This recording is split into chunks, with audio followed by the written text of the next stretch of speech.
Hey everybody, Invisiblekatana here, doing my review for the first two episodes of Star Wars The Bad Batch.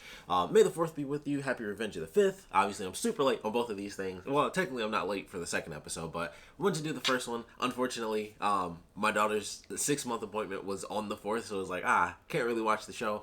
I'm super bougie, so I had to wait till I got home as well to watch it. So I watched it on the 5th, and then I was just having tired. I was just tired, and I was just like, I guess I'll just wait. I'll just wait to do the review. So it was great. It was freaking phenomenal, as you can see, just to celebrate the Star Wars amazing week that we had. There's some really cool announcements. The new lightsaber thing looks cool. It'll be interesting to see what it really looks like once it's kind of mass produced and what this hotel is going to be. Even though it's super expensive, just all Star Wars is always good. So we got little baby Grogu here for our light side. May the 4th be with you, and then of course the Darth Vader lightsaber here. This is like the special edition. I think I had this. Yeah, I broke it, by the way, as you can see. Like it's an actual one. I broke it. There's still like a little bit of red in there, but I effed it up. But I'm pretty sure this was the first lightsaber I ever got as a kid, and it was because of the special editions. I believe they like redid like the classic lightsabers and stuff. So got my Darth Vader there, and I love this shirt. This is the first time I think I've actually worn this shirt. I was like, we're doing the clones. It's not exactly bounty hunting, but Boba Fett, Terminator. Like, this is an amazing shirt. I love it. Just like I love this show. It's so good. It was so fun watching the first episode. First off, I gotta say, the fact that it was like an hour, it was actually an hour, over an hour even, was really good. Because if you're like me, you probably watch the Marvel shows. And one of the big things with those shows, both WandaVision as well as Falcon and the Winter Soldier, is that they'll be like, yeah, it's like a 45-minute episode. You're like, oh, that's nice. It's like 6 minutes worth of credits every episode. And so it's super annoying when it's like, oh, yeah, it's going to be like this long. And it's like, oh, but 6 minutes worth of credits. That first episode ended, and it was like 3 minutes of credits in an hour and 15-minute long episode. And I was very happy with that because I was like, thank goodness that it's not like that dumb Marvel crap where it's like, yeah, let's do like 18 hours worth of credits and all this extra stuff. Granted, it's live action, so that's probably a part of why there are so many insane credits. They have to do, even more visual stuff. But I was so happy. I was like, I just watched it and it went all the way through, and I was just like, this is good. It felt long in like the best way possible. Like, it felt like the way that they did it, it was just slow paced in like the best way. It was slow paced. It was building, and it was just like, I'm really enjoying this. Like, we're seeing what happens. The introduction of the episode is freaking Caleb coming in. That was so good. And he shows up in Rebels. I won't kind of get into the details of how that character relates into Star Wars Rebels, but if you have not seen Rebels, first off, you're insane. Like, you're ridiculous. You're missing out. But he pops up in there, and so that was super cool. Like, they had a reference to him in the final season of Clone Wars as well, where it was like, oh, it's him and his master. I was like, oh, that's cool. Like, I get that. I understood that reference. And then he popped up here, and I was like, oh crap, he's like actually in it. And then of course he's gone. So I was like, how long? Excuse me. I was curious how long that was gonna actually last for. Where it was like, is he gonna kind of end up being with the Bad Batch for a minute? But excuse me, he goes off to do his own thing. I believe there's a comic based on his journey dealing with Order 66 as well. So that's interesting. I have to look that up now because I don't know, because of course that was made before the Bad Batch existed, so I don't know if they always had that plan. I don't know if this kind of changes the canon of that, or if that comic even shows like the first moments of Order 66 for him. I'm not sure, but I thought that was something that definitely popped into my head. I was like, I wonder if this changes things, or if they never really show like the exact moment of when it happened. But it was great to see it. This is what we got. Of course, episode 3, we have Clone Wars now, we have Jedi Fallen Order, and now we have Bad Batch. I think those are our 4. At this point, I believe those are our 4 stories for Order 66. And that's really cool. I love seeing it. Every time we see it, it's just entertaining, because I'm just like, how does it affect these characters? What ends up happening? Like, who lives, who dies, what happens with the characters when Order 66 hits?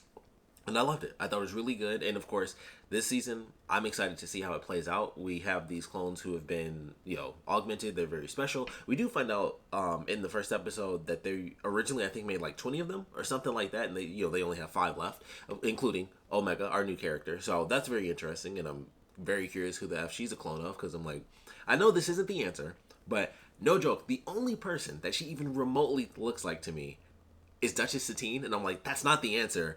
But what if it was? That doesn't make sense. But what if it did? It doesn't. But I was just like, it won't be. But that's literally the only person I can think of. I'm sure it'll be someone new, or they'll find some way to tie it into something. But I'm just like, who is she a clone of? And why? So, I don't know, but I was just like, That's the only person I could possibly think of, but I really don't think that's it. I just don't. But at the same time, it kind of makes sense a little bit when you think about the whole Mandalorian element of all that good stuff. It's like it kind of makes sense. I mean, Jango Fett technically isn't like. I mean, most of the Mandalorians that we're familiar with aren't like blood relation Mandalorians. Pretty much any of the famous Mandalorians, like Boba Fett, is a Mandalorian by lineage. Same with Jango Fett, because technically there's a whole comic about it. I won't get into all the details. Point is, they weren't born on Mandalore, all that crap. But they're related to it, and so is Duchess Satine, possibly. So is Omega. So I'm very curious. I don't know what they're going to do with her, but I'm excited to see what the big reveal is with her character. But episode 1, amazing action. The animation looks so good. Like, this in 4K is ridiculous. I don't know.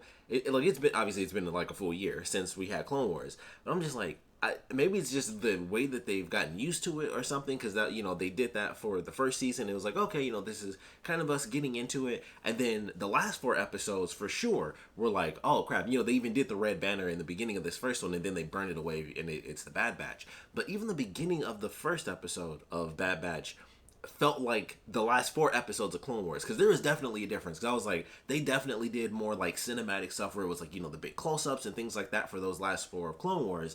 And they started right off doing the exact same thing in this. And I was like, I just feel like it looks better. And maybe it's just because, I'm just spitting and everything. I'm super excited here.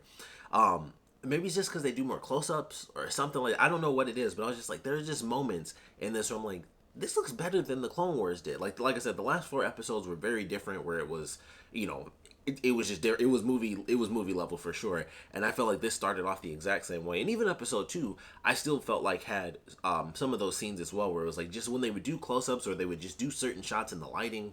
When the clones meet Saw Gerrera in the first episode, I was like, oh, they have a scene where they shut all the lights off when they like leave the camp. I was like, I love this shot because they show like the little bit of glow on Hunter's eyes, and I was like, that's pretty cool. Like, it was a very noir sort of feel. So I love the way it was handled. I like the way that they did the animation. I love the action for it for sure.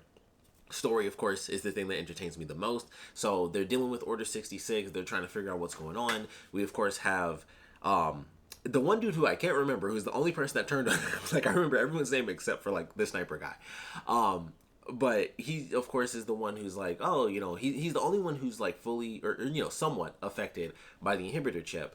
And it's like, oh, that's really interesting. Everyone else is kind of just like, whatever their augments were different enough to allow them to just basically be completely unaffected. But for him, it was like, oh, like he was still kind of casual about it, but it was clear that it was different. It was like, oh, you're breaking the rules. Like, since when do you care about breaking rules? That's kind of our thing. That's what we do. So it was interesting seeing that. And I was like, oh, they literally show that for them, the augmentations that the rest of the team went through, and of course Echo, he went through so much stuff that he's unaffected now.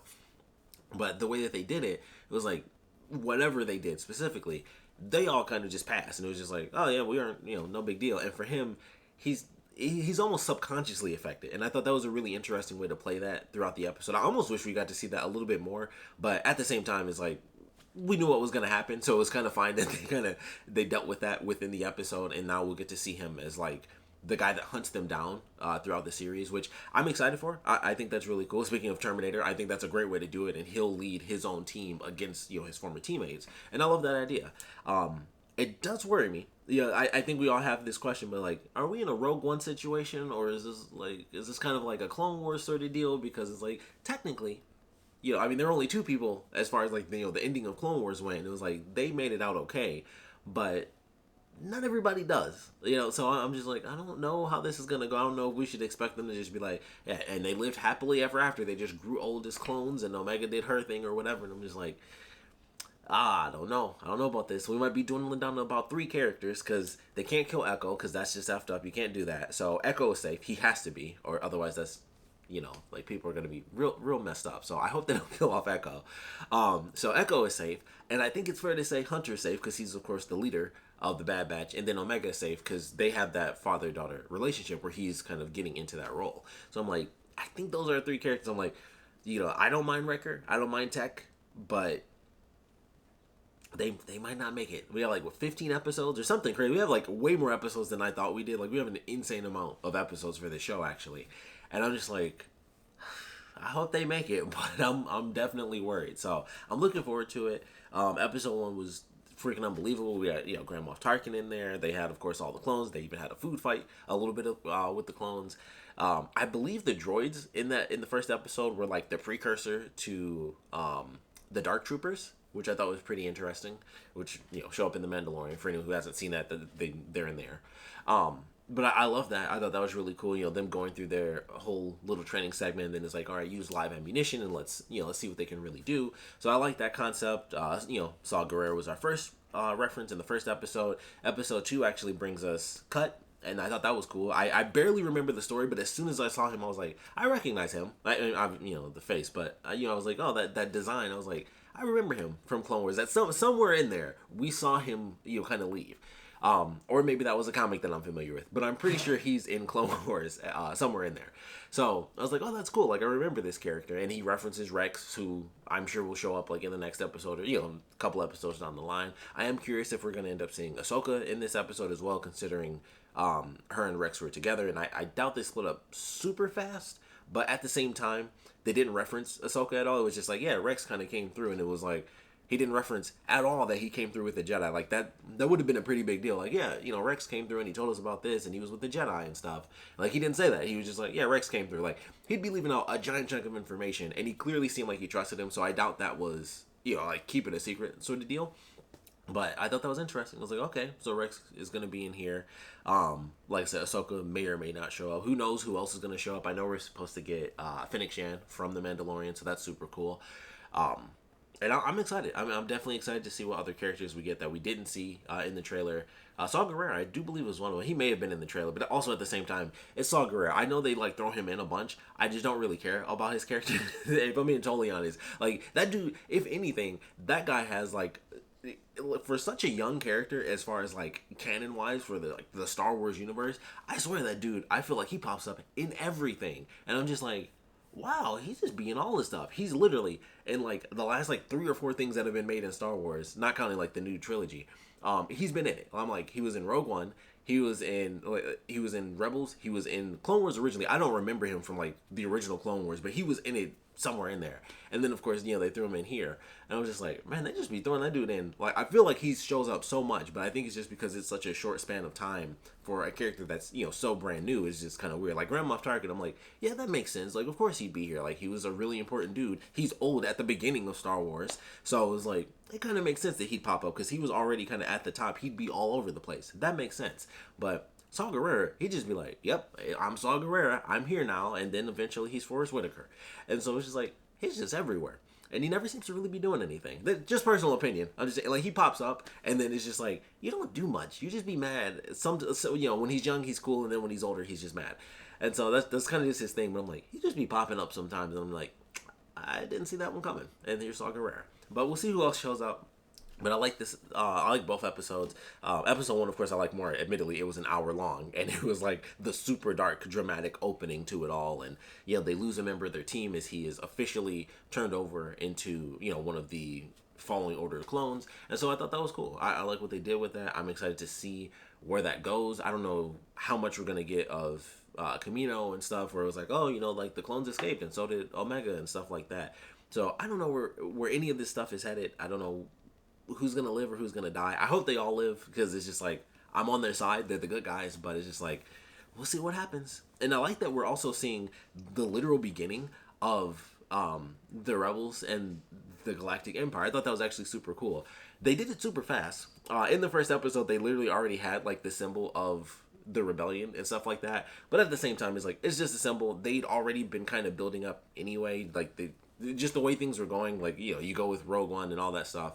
So it's just like, yeah, I don't know. Like, they just had a symbol automatically ready to go, I guess. But in this second episode, they already hit. I mean, it's only been, who knows how many days or whatever, but let's just give it, like, it's been a week. And they're like, okay, everybody, galactic credits. They were just like, boom, we're on it. Like, you gotta register yourself as a person.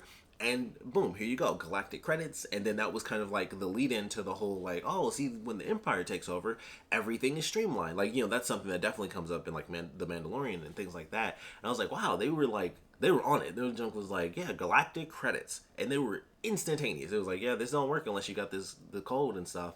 So I like seeing that. It was like, oh, this was like the first time it hit a planet, they're like, dang, they're like doing galactic credits and they're doing this stuff and they're like kind of rolling out this new galactic empire system where it's like, boom, galactic credits. You have to basically nothing works unless we know who you are. We control you.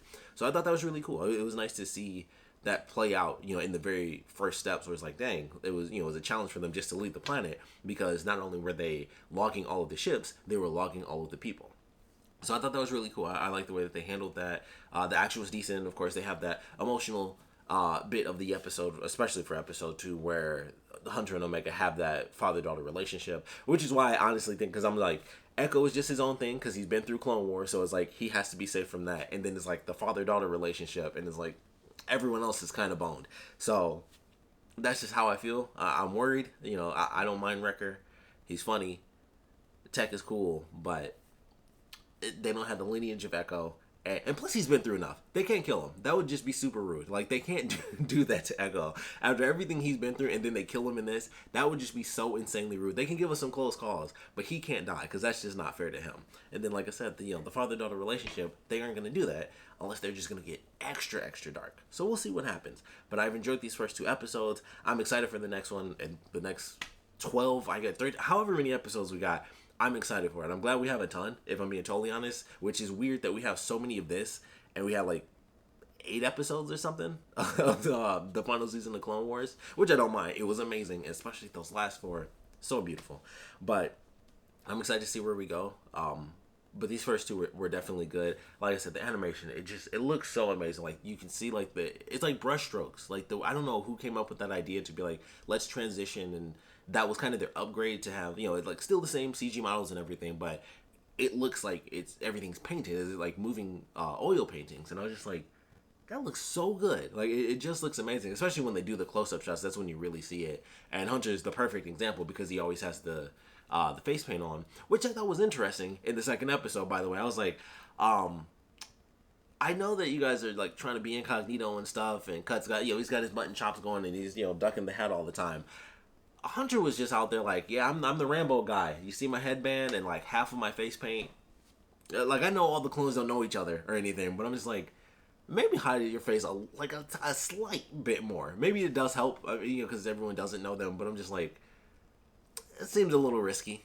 I guess if he didn't have the face paint, then it would be even more obvious that it was him, but I'm just like, I don't know. Something about that was just like, that's not incognito, man. Like, your face is just out there. You got a red bandana on with the skull on it, and half your face is painted black. And I'm just like, that seems very conspicuous to me, but that's just me. And they even kind of reference that at the end with Cut, where it's like, the guy stopped and was like, you kind of look like it. And it was like, yo, we need reinforcements. It's like, all right, carry on. I was like, okay, that's cool. But I'm definitely excited. I can't wait to see, what random characters we get. I just assume at some point, and I always reference this dude, in my brain at least, I don't say it that much, but Hondo has to show up, right? I just always assume, like, at some random point, here's Hondo. Like, he's just doing something illegal, and they're just going to be like, yep, he's here. Like, it wouldn't surprise me, because that's just, like, his thing. He just pops up out of nowhere, because something illegal is happening, and he does his thing. So, I don't know. Based on this show, I'm just like, I feel like Hondo should show up. Like, Hondo Inaka, he's got to be in here somewhere. I'm just like, it just feels like that thing, like the beginning of the Galactic Empire. That's like the perfect time to just be like, what did he do at the turn of the the Empire and stuff? Like, Hondo Inaka, we're gonna get that story. I'm like, they have to do that. It's gonna be some silly episode where Hondo comes in and we see what he does when the Galactic Empire first starts up and how he kind of deals with that whole situation. So I'm excited going for it. I thought it was great. The first 2 were good. They look great. Who knows? We might get some Jedi in here. We might get some Sith. I don't know. Who knows? That would be cool if they did show Inquisitors like super early on. I'd love to see that. That would be very interesting. If they did like a little time skip, like if they skipped a couple months or something, and then they like dealt with an Inquisitor. Which, of course, if they did that, I'd be really scared somebody was gonna die. But that would be very cool. I doubt they'll do that, but that would be nice. That would be a really cool thing to do if they're just like, yeah, we'll skip a couple months, the time skip. They've been doing fine for this long, and then they're just like, Inquisitors show up and it's just chaos. So I'd love to see that, but we'll have to wait and see what happens. I would love to know your thoughts on this, so please put your comments down in the comment section below. Let me know your favorite parts about it, your least favorite parts about it. I would love to know your predictions for what's going to happen, your hopes for what's going to happen. What do you not want to see happen? I think, of course, Echo not dying is probably like the number one thing. Like, don't kill Echo, please. But I would love to know your thoughts on these first 2 episodes and where we're headed, so please put your comments down in the comment section below. And, of course, thanks for watching.